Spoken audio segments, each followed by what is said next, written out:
अस्सलाम वालेकुम viewers, welcome to students platform. Viewers, आज हम पढ़ेंगे MCM 301 के लेसन नंबर 21 को। तो आइए स्टार्ट करते हैं।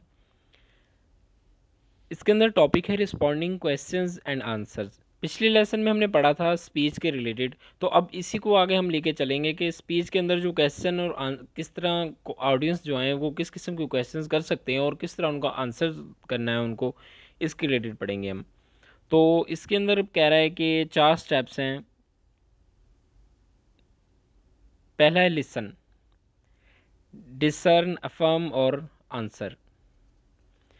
इनको ना बहुत ज़्यादा डिटेल से दिया गया है। इसके अंदर एक्स्ट्रा डिटेल है जो कि पेपर पॉइंट ऑफ व्यू से इतनी इंपॉर्टेंट नहीं है। तो हम जो जो चीज़ें इंपॉर्टेंट है ना पेपर पॉइंट ऑफ व्यू से, उस लिहाज से मैं आपको बताऊंगा। जो कुछ इंपॉर्टेंट है वो मैं आपको बता दूंगा, जो इंपॉर्टेंट नहीं है वो मैं छोड़ दूंगा। तो आपको भी ज़रूरत नहीं है उस चीज़ को पढ़ने की जो इंपॉर्टेंट नहीं है। लिसन अटेंटिवली, पहला है लिसन।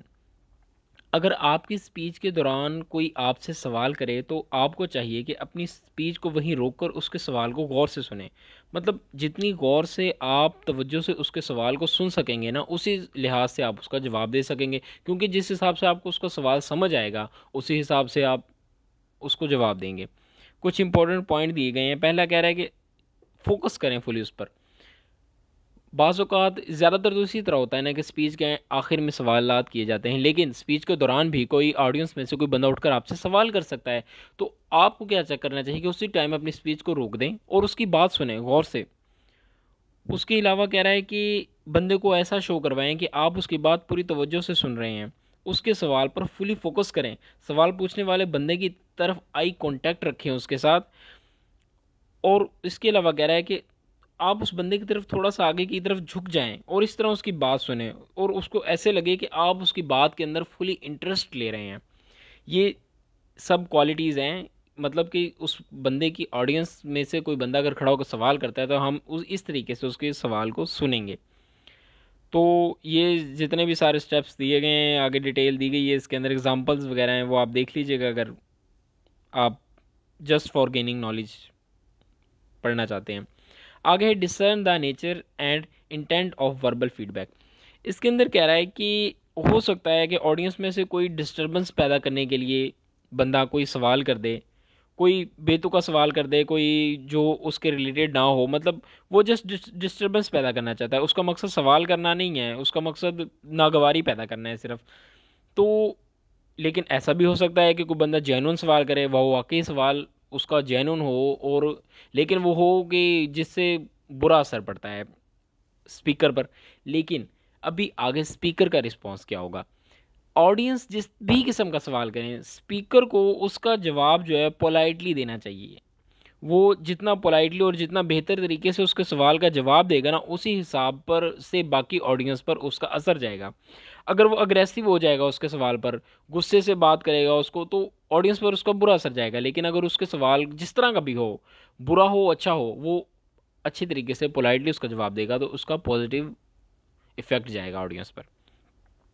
आगे है affirm the person. Affirm the person के अंदर कह रहा है कि इसके अंदर स्किलफुल रिस्पॉन्स जो है ना, दो चीज़ों पर मुश्तमिल होता है, अफर्मेशन और आंसर। अफर्मेशन क्या है कि स्पीकर अपने ऑडियंस का सवाल के का जवाब देने से पहले जो एक्सप्रेशन जाहिर करता है, इसे अफर्मेशन कहते हैं। मसलन अगर वो सवाल करने वाले का नाम जानता है तो वो उसे नाम से पुकारेगा, असलम।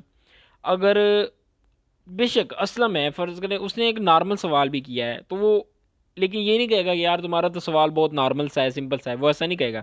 वो कहेगा कि असलम आपने तो बहुत अच्छा सवाल किया है। वो उसके सवाल की तारीफ़ करेगा, इस तरीके से सवाल बात करेगा कि वो जो सवाल करने वाला बंदा है वो भी मतलब समझे, अपनी अपने आप को इम्पोर्टेंट समझे। मतलब कि इसके अंदर जो है ना, ये भी एक स्पीकर पर, लोगों पर स्पीकर का अच्छा इफेक्ट जाता है। इसकी एग्जांपल्स दी गई हैं कि Aslam this is an interesting question, you make a good point Aslam. इस तरह की और एग्जांपल्स भी हैं आगे। अच्छा जी, आगे है चौथा step, answer the question, comment और ऑब्जेक्शन। ये लास्ट स्टेप है।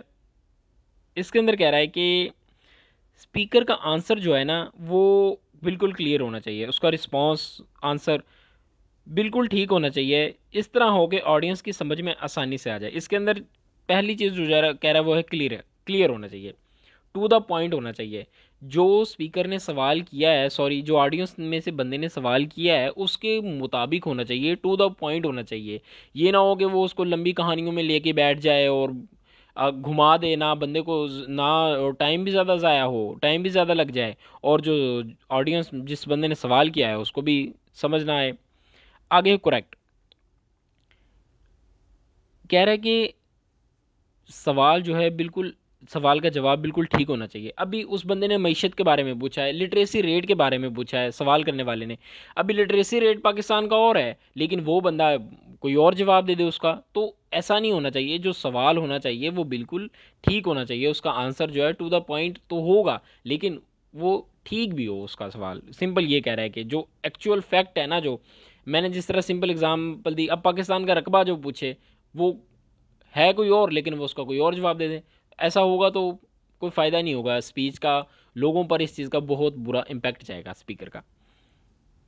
कंसाइज, कंसाइज के अंदर कह रहा है कि इसके अंदर भी सेम बात कर रहा है, करेक्ट वाली, टू द पॉइंट होना चाहिए। अगर 1 मिनट का जवाब बनता है ना सवाल का, तो 1 मिनट के अंदर ही वो खत्म करे। ये ना हो कि 20 मिनट के अंदर अपने सवाल को ले जाए। अगर 20 मिनट जवाब को 20 मिनट के अंदर ले जाएगा, ज़्यादा डिटेल में ले जाएगा, तो जो अनाइड हो जाएगा, जो बंदा जिसने सवाल किया है वो भी तंग आ जाएगा, उसको भी कोई ख़ास समझ भी नहीं आएगी उसको इस चीज़ की।